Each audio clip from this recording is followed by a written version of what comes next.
একজন শিক্ষক 500 টাকা বাড়ি ভাড়া হতে পারে না। বৈষম্য বিরোধী সরকারের সময় আমরা এটা কখনোই আশা করি না। 20% পরিবর্তে আমাদেরকে 500 টাকা ধরিয়ে দেয়, এটা কত বড় অপমান!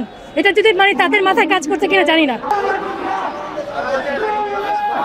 যে দাবি দেওয়া ছিল ওগুলা কোনো কিছু হয় না, মাত্র আমাদেরকে 500 টাকা দিয়েছে বাড়ি ভাড়া। এটা আমাদের জন্য খুবই লজ্জাকর।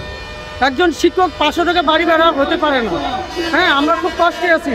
যারা গ্রামে স্কুলে আছে এদের প্রাইভেট টিউশনই নেই, সর্বোপরি এরা খুবই কষ্টে আছে। আমাদের আসলে আমরা একই সিলেবাসে পড়াই, কিন্তু সরকারি বেসরকারির ভিতরে একটা বৈষম্য আছে। আমরা 5ই আগস্টের পরে চেয়েছিলাম যে এই বৈষম্যটা দূর হবে, আমরা এর একটা বিহিত করার জন্য আমরা এখানে এসেছি।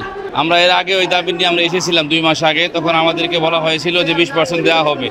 সেই প্রেক্ষিতে আমরা চলে গিয়েছি, কিন্তু তারা অনেক চিঠি চালাচালি করেছে, অনেক হিসাব নিয়েছে, বারে বারে আমাদেরকে দেখিয়েছে যে দেওয়া হবে, কিন্তু আসলে দেওয়ার নামে তারা আমাদের সাথে ষড়যন্ত্র করতেছে। বৈষম্য বিরোধী সরকারের সময় আমরা এটা কখনোই আশা করি না।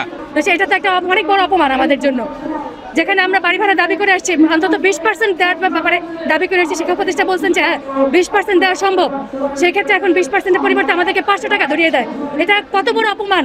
এটা যদি তাদের মাথায় কাজ করতে কিনা জানি না।